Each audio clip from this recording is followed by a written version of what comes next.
Good afternoon, this is John and Sarah from Two Doves Bees and Gardens, and we figured it'd be a good time for a garden tour. This is the last day of November, and you'll be surprised at what all is still growing here, even though we've had some cool weather.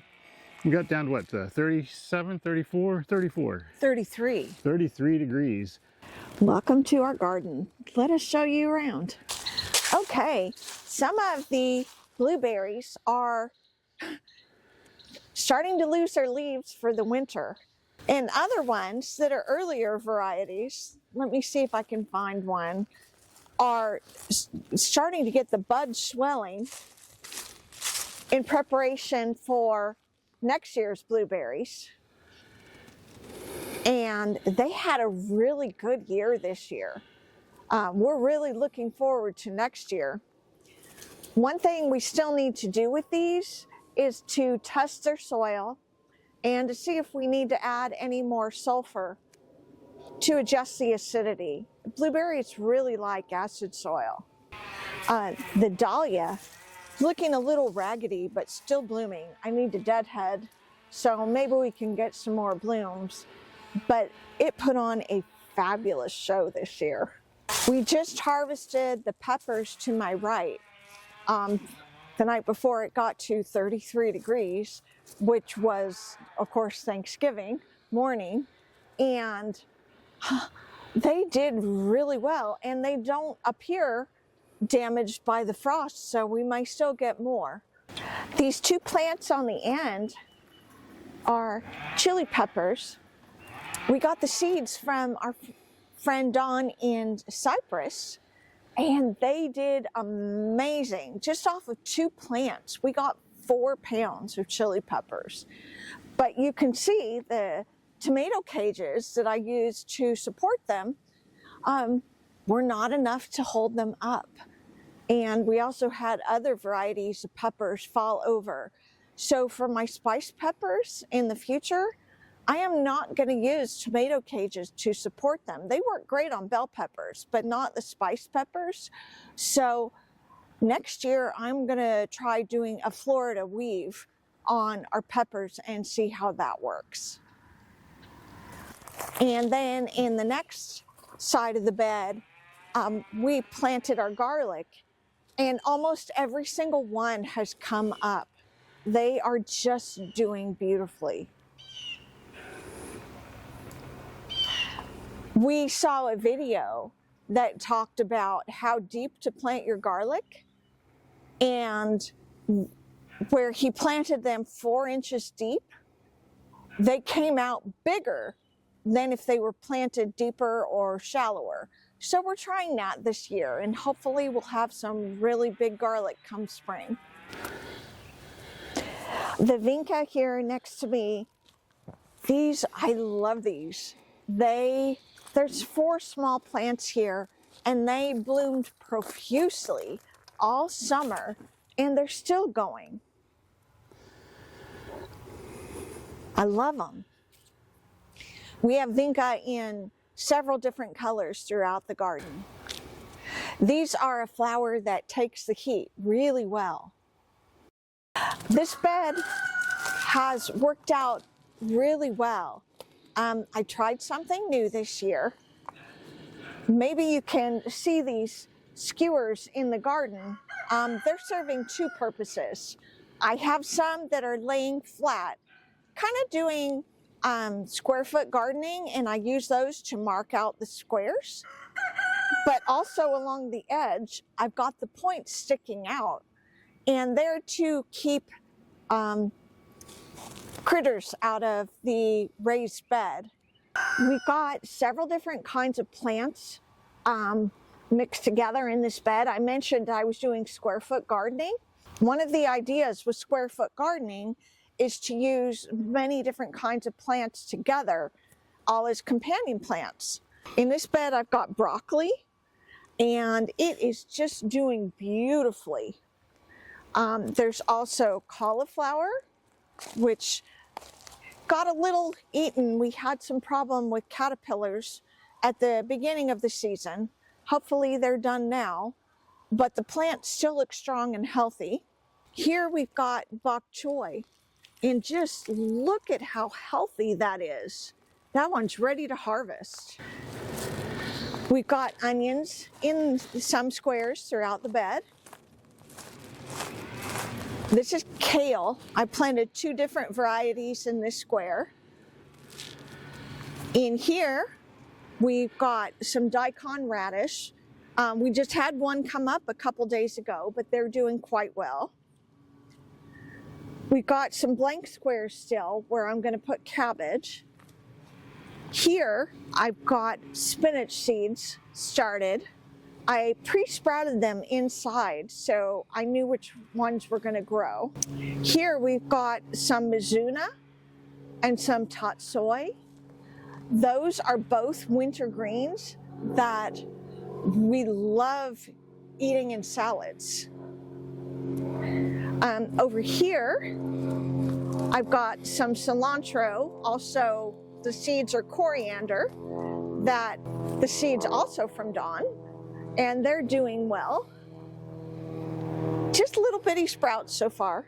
I also have beet seeds planted, but they're not coming up very well. I think I may need to pre-germinate those as well. Here, I've got some nasturtiums growing. Does anybody else have a hard time getting nasturtiums to grow from seed? Anyway, I learned that here in North Texas, they do well planted in the fall because they like the cooler weather.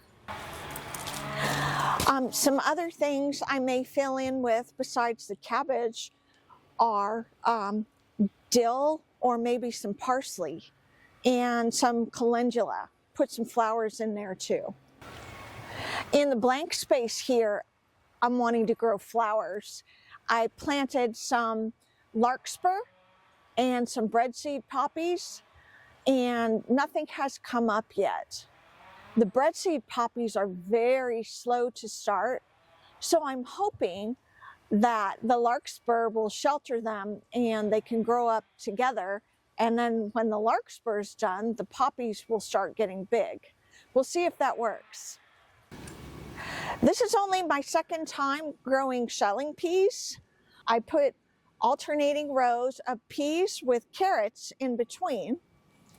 And the last time that I grew peas, the seed packet said they didn't need support. So I didn't put any, and they just fell all over the place.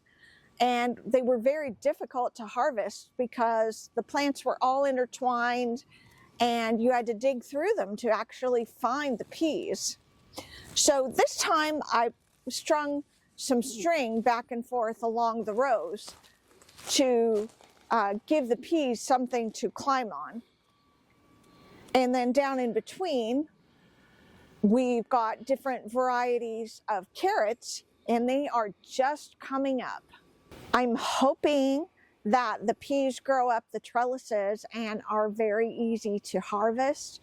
So when spring comes, or when the peas are ready to harvest, we'll see if they behaved and this system makes it easy or not.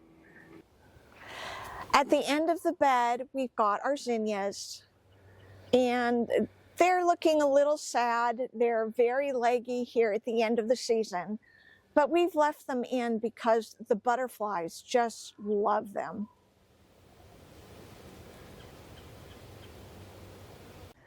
These onions are ones that I had started from seed. I did that last year and we just got beautiful onions. So I'm doing that again this year. And the bed where I want to put them is not ready yet. Okay, this is the hugel mound at the end of the season here. We had an unseasonably warm fall, so it's still blooming. And you might even see a butterfly in there. The pollinators are still coming and visiting the flowers. We love to see them. The hugel mound is where we put flowers and native and adapted plants specifically for pollinators, to give them food, to give them a place to overwinter. give our beneficial insects a place to overwinter where they won't be disturbed. In this area under our elm tree, we've got these big red pots that are mostly where I grow herbs. This first one has fennel, doing quite well.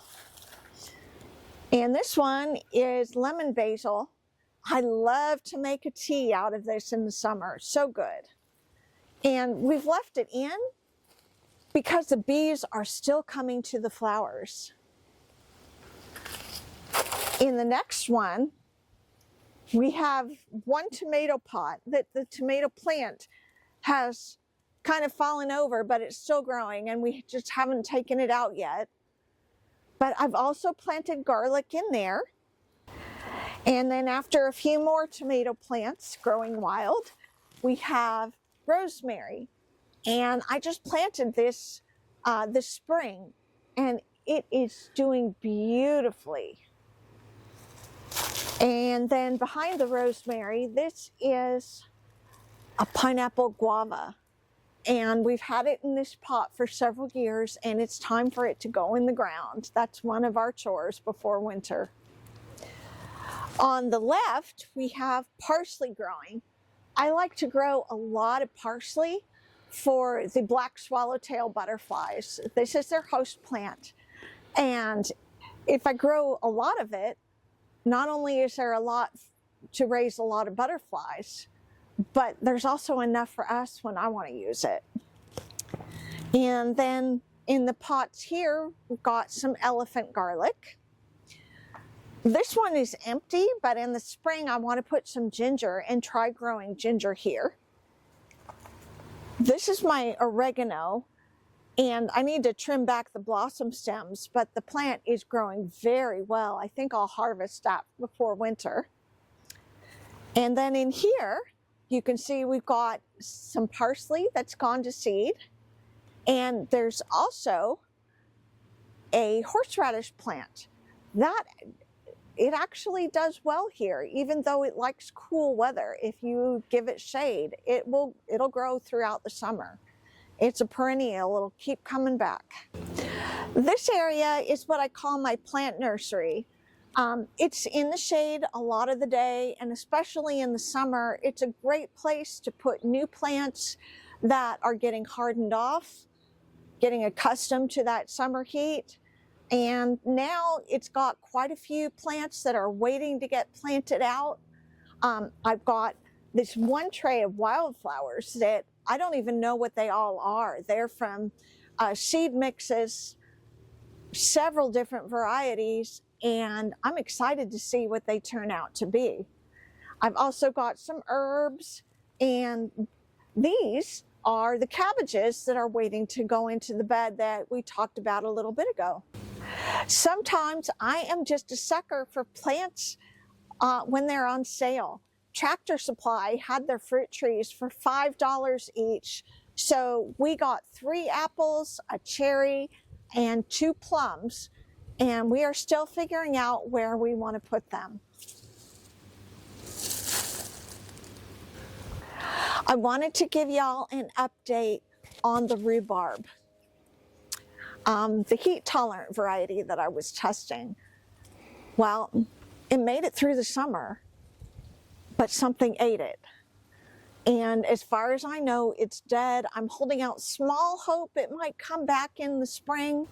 But even if it doesn't, the strawberries are doing fabulously in this location. So I think we'll keep growing strawberries here. And also in with them, I've got some columbine, and so we get pretty flowers in the spring. We have a few new things going on around here too. Like, here's a few of the Meyer lemon trees that I got. I picked up 3 of them from a guy here in town, and we're going to be planting them and getting them going over the next year. Probably have to stay in large pots because they likely won't survive our winters here in North Texas.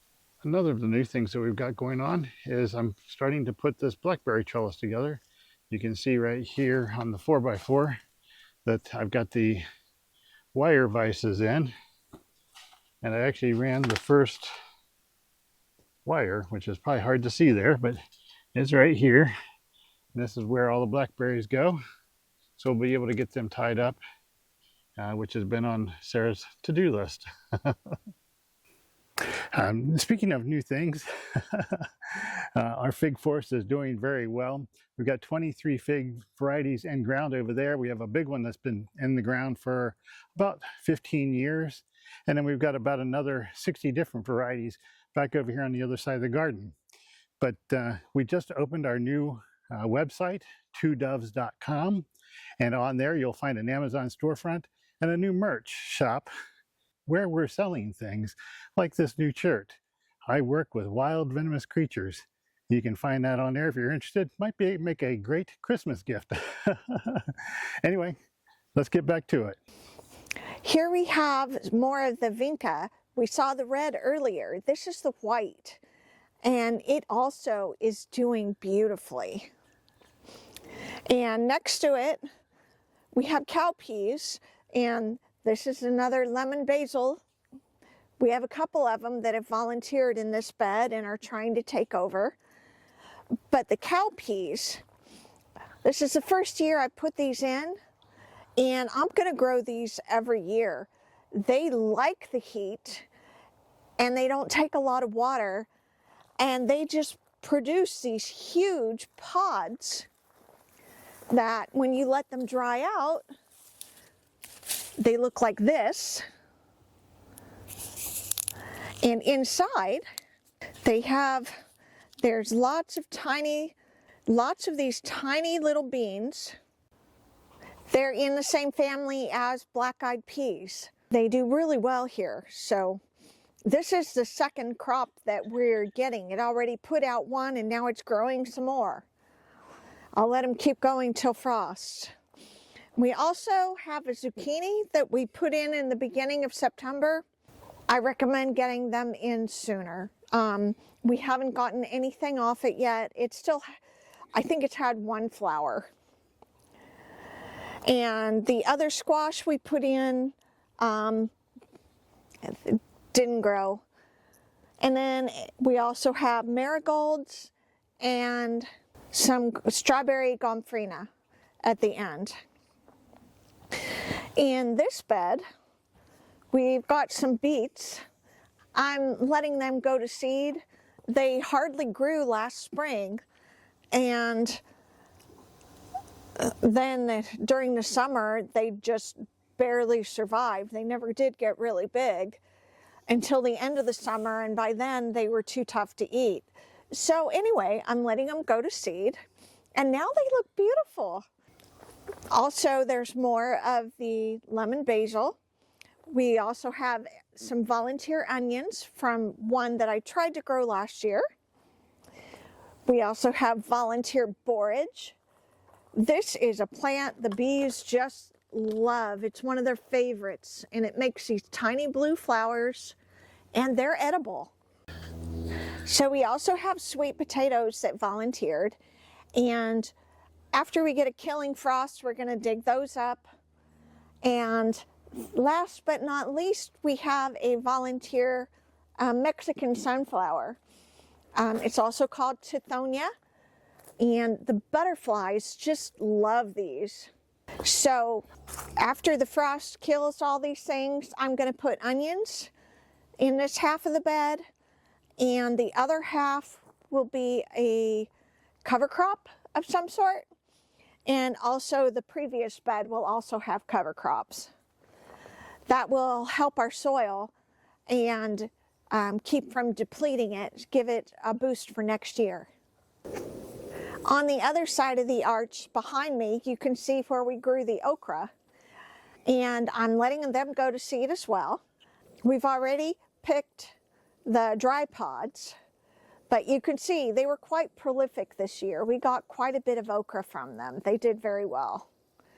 And on the other side, I don't know if you can see, that's where we grew our bell peppers.